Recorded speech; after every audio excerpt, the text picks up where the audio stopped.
एक मोठी बातमी पुण्यातनं शिंदेंची शिवसेना 25 जागा लढवण्यावरती ठाम आहे। पुण्यात भाजप आणि शिंदेंच्या शिवसेनेच्या युतीची अद्याप घोषणा काही झालेली नाही। युतीबाबतचा निर्णय एकनाथ शिंदे आणि फडणवीस घेणार असल्याची माहिती मिळते। पुण्यातनं मोठी बातमी। तर मुंबईमध्ये निवडणुकीसाठी पालिकेचे 50,000 कर्मचारी तैनात असणार आहेत। प्रशिक्षणासाठी मास्टर ट्रेनर प्रणाली राबवली जाते। निवडणूक प्रक्रियेचा व्यापक अनुभव असणारे अधिकारी प्रशिक्षण देणार आहेत। तर शेतकरी किडनी विक्री प्रकरणी बच्चू कडू आक्रोश मोर्चा काढणार आहेत। 3 जानेवारीला शेतकरी रोशनच्या चंद्रपुरातील घरापासून हा मोर्चा निघेल।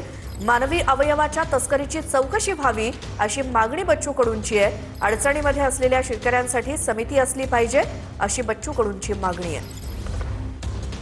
रोशनच्या घरापासून म्हणजे जो शेतकरी आहे आणि जो किडनीग्रस्त आहे, हा मानवी अवयवाचं खरं तर तस्करी झालेली आहे।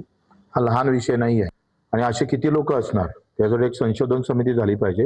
अडचणीत असणारे शेतकरी याच्यासाठी एक कमिटी असली पाहिजे, राज्यात एक समिती असली पाहिजे। म्हणजे त्यांच्यासाठी एखादा कॉल सिस्टीम ठेवता येतं का, त्याचे जे पैसे गेले अवाजवी, जे काही लुटल्या गेलं ते 74 लाख वापस दिले पाहिजे त्याच्याकडून, त्यांच्या प्रॉपर्टी सील केल्या पाहिजे।